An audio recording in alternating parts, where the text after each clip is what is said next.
Hello everyone, आज हमने आपके साथ पत्ता गोभी की एक बहुत ही बढ़िया सी रेसिपी शेयर करूंगी। और इस रेसिपी पे हमने आज कोई भी प्याज लहसुन इस्तेमाल नहीं करूंगी। और पत्ता गोभी के ये कोफ्ता करी रेसिपी बहुत ही डिफरेंट स्टाइल पे होगा, क्योंकि हमने इसमें ऐसी कुछ इंग्रेडिएंट्स इस्तेमाल करूंगी जिसमें इसकी स्वाद दोगुना बढ़ जाएगा। और आप इसको एक बार ट्राई करने के बाद बार बार ट्राई करते रहेंगे। तो ये कोफ्ता करी रेसिपी आपके साथ शेयर करने से पहले एक छोटी सी रिक्वेस्ट है, अगर मेरी रेसिपी आपको पसंद आएगा तो प्लीज़ मेरे चैनल को सब्सक्राइब कीजिए और वीडियो पे एक लाइक कर दीजिए। तो चलिए आप पत्ता गोभी कोफ्ता करी रेसिपी यानी कैबेज कोफ्ता करी रेसिपी शुरू करती हूँ। इस जगह पे तकरीबन 500 ग्राम के करीब पत्ता गोभी है, पतला पतला स्लाइसेस करके कट कर रखा था। 4 छोटी साइज़ की उबले हुए आलू है, उसको हमने अच्छी तरह से कद्दूकस कर लेंगे। और आलू देने में बाइंडिंग बहुत ही अच्छी आती है कोफ्ता पे, इसीलिए हमने आलू को इस्तेमाल कर रही हूँ।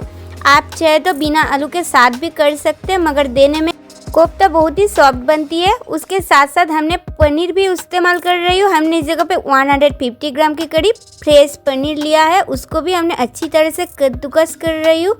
और पनीर को आप चाहे तो स्किप करके आलू के साथ भी कर सकते हैं ये कोफ्ता रेसिपी को। तो पनीर को हमने अच्छी तरह से कद्दूकस कर लिया है। अब हमने एक एक करके और कुछ चीज़ को इस्तेमाल करूँगी। तो देख लीजिए, तीखापन के लिए हमने इस जगह पे 6-7 हरी मिर्च को चॉप करके रखा था, उसको दिया है। उसके साथ साथ हमने इस जगह पे 50 ग्राम के करीब मूंगफली को ड्राई रोस्ट करके क्रश करके रखा था, उसको भी दिया है। मूंगफली इस तरीक़ा में ड्राई रोस्ट करके डालने में कोफ्ता रेसिपी बहुत ही स्वादिष्ट बनती है।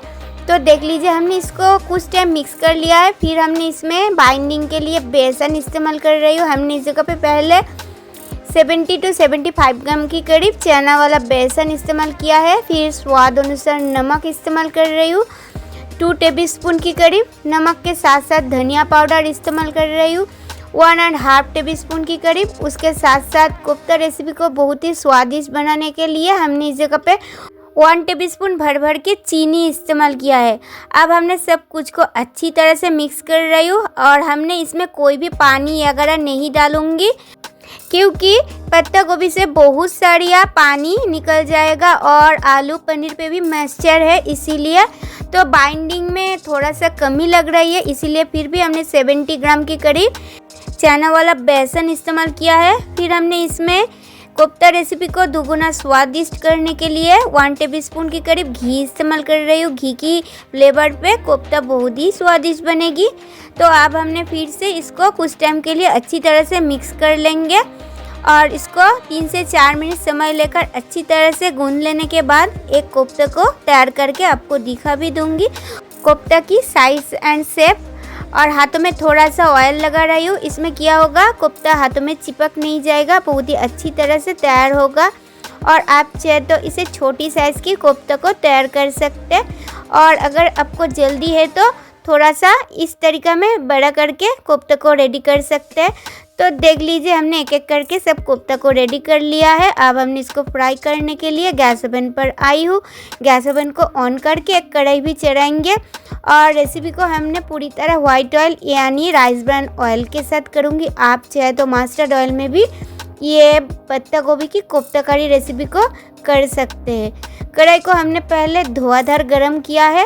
फिर हमने इसमें थोड़ा सा ज़्यादा करके ऑयल डाल रही हूँ, क्योंकि कोफ्ता को फ्राई करने के लिए थोड़ा सा ज़्यादा करके ही ऑयल डालना होगा। हमने इस जगह पे 125 ml की करीब ऑयल इस्तेमाल किया है। ऑयल को हमने अच्छी तरह से पहले गरम किया है। एक कोफ्ता को फ्राई करके चेक कर रही हूँ ऑयल अच्छी तरह से गरम हुआ है क्या। तो देख लीजिए, कोफ्ते अच्छी तरह से फ्राई हो चुकी है। इसको हमने कढ़ाई से ऑयल को अच्छी तरह से छान कर हटा रही हूँ।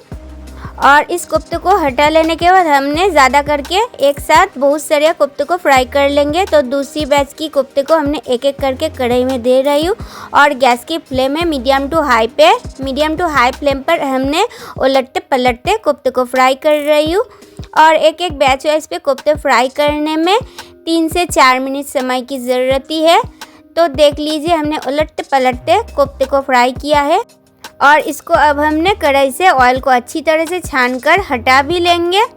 तो देख लीजिए, इसको हटा लेने के बाद इस तरीका में हमने सब कोफ्ते को एक एक करके फ्राई कर लेने के बाद कढ़ी की प्रोसेस पे जाऊंगी।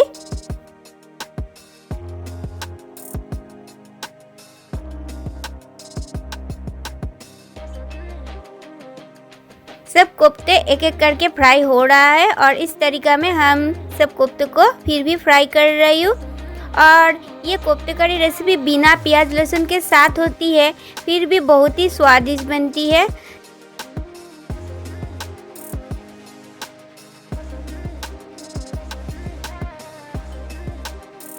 सब कोफ्ते एक साथ फ्राई हो जाने के बाद कढ़ाई में जो ऑयल था वो काफ़ी नहीं है, इसीलिए फिर भी हमने 2 टेबलस्पून की करीब ऑयल इस्तेमाल किया है। तड़का के लिए 1 टेबलस्पून की करीब साबुत जीरा, 1 सूखी लाल मिर्च और कुछ खड़े गरम मसाला इस्तेमाल किया है। और तड़का को हमने 10 सेकंड तक लो फ्लेम पर भून लिया है। फिर हमने इसमें 2 छोटी साइज़ की टोमेटो को क्यूब पीसेस पे कट करके इस्तेमाल किया है। आप चाहे तो इस जगह पे टोमेटो प्यूरी भी इस्तेमाल करके रेसिपी को रेडी कर सकते हैं।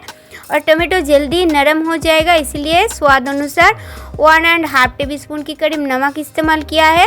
हल्दी पाउडर 1 टेबलस्पून भर के 1 टेबलस्पून की करीब अदरक की पेस्ट, जीरा पाउडर 1 टेबलस्पून की करीब, धनिया पाउडर 1.5 टेबलस्पून की करीब और तीखापन के लिए spicy red chilli powder 1/2 tablespoon की करीब, कलर के लिए Kashmiri red chilli powder 2 tablespoon भर के इस्तेमाल किया है। और मसाला जल नहीं जाएगा, इसीलिए थोड़ा सा पानी ऐड करके मसाला को लो टू मीडियम फ्लेम पर अच्छी तरह से भून रही हूँ। और इस तरीका में हमने मसाला को 3 से 4 मिनट समय लेकर लो टू मीडियम फ्लेम पर भून लिया है। मसाला से अच्छी तरह से ऑयल भी छोड़ दिया है, देख लीजिए। इस स्टेज पर हमने इसमें और एक चीज़ इस्तेमाल करूँगी। हमने इसमें चीनी इस्तेमाल कर रही हूँ 1.5 टेबलस्पून की करीब। चीनी देने में इस तरीका में प्योर वेज वाली कोफ्ते करी रेसिपी बहुत ही स्वादिष्ट बनती है। अगर आप चाहे तो चीनी को स्किप करके भी रेसिपी को कर सकते हैं। चीनी को हमने अच्छी तरह से मसाला के साथ मिक्स किया है। अब हमने इसमें थोड़ा सा ज़्यादा करके ही पानी इस्तेमाल कर रही हूँ ग्रेवी के लिए, क्योंकि कोफ्ता करी रेसिपी पे थोड़ा सा ज़्यादा करके ही पानी इस्तेमाल करना होगा। तकरीबन हमने 250 ml के करीब पानी इस्तेमाल किया है। पानी को हमने अच्छी तरह से ग्रेवी के साथ मिक्स किया है और ग्रेवी पे अच्छी तरह से उबाल आ जाने के बाद हमने वो कोफ्ते को कढ़ाई में डाल दिया है। कोफ्ते ऐड करने के बाद हमने इसको और 2 मिनट तक हाई फ्लेम पर पका लिया है। फिर लास्ट टाइम पे हमने इसमें गरम मसाला पाउडर 1 टेबलस्पून की करीब इस्तेमाल किया है। गरम मसाला पाउडर को अच्छी तरह से मिक्स करने के बाद 1 टेबलस्पून की करीब घी इस्तेमाल किया है और कुछ ताज़ा हरा धनिया को चॉप करके रखा था उसको दिया है। घी और हरा धनिया को हमने ग्रेवी के साथ अच्छी तरह से मिक्स कर लेंगे। हमने इसको और 1 मिनट तक पका लेने के बाद गैस फ्लेम को बंद कर देंगे। और इस तरीका में कोफ्ता करी रेसिपी एक बार भी ट्राई नहीं किया है तो प्लीज़ एक बार ट्राई करके देख लीजिए। सिंपल भात, रोटी, पराठा के साथ बहुत ही पसंद आएगा। तो आज की रेसिपी आपको कैसी लगा प्लीज़ कमेंट करके बताइए। आज की वीडियो हमने यहाँ पे एंड कर रही हूँ। अगले दिन पर भी कोई नया रेसिपी लेकर आपके साथ फिर मिलूंगी। तब तक के लिए बाय बाय, टेक केयर।